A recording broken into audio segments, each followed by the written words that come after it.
I'm on the PM News Desk. Good afternoon. Look, how was news of the clinic received by locals in the area?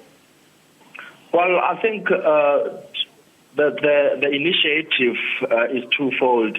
One is to respond to the scourge of HIV/AIDS in the Bojanala district, which is above 4% above the national average. It's at 33.9% as compared to the 29% of the national average.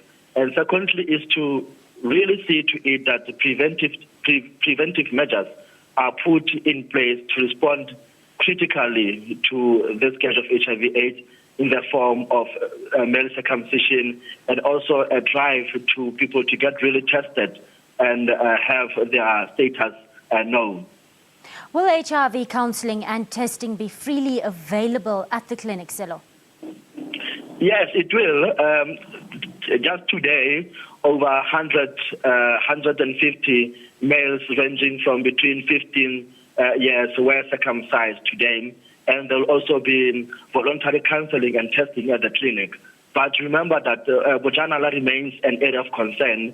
It is a region which is home to the country's platinum belt, and there is a high volume of migration, in a sense, or a high volume of people going in and out of Rustenburg, and as a result, in search of economic opportunities, and as a result, there is that interconnectedness between the people, and as a result, then it results to people contracting HIV and AIDS. Look, Sello, how accessible is the centre for locals at this point? Is it easy to get to by foot or by road?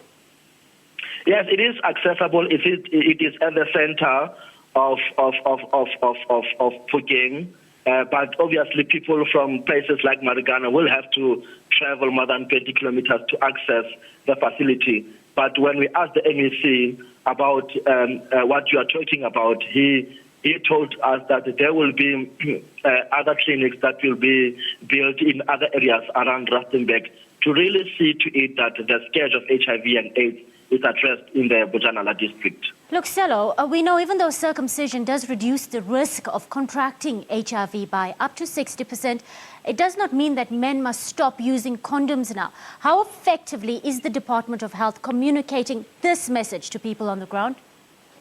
That is what the MEC put forth, in a sense, saying that as much as it has been scientifically proven that male circumcision can reduce the rate of infection by 60%, this does not mean people should now abandon the traditional norms, or in a sense, of traditional preventive measures, such as ABC, abstain, be faithful, and condomize.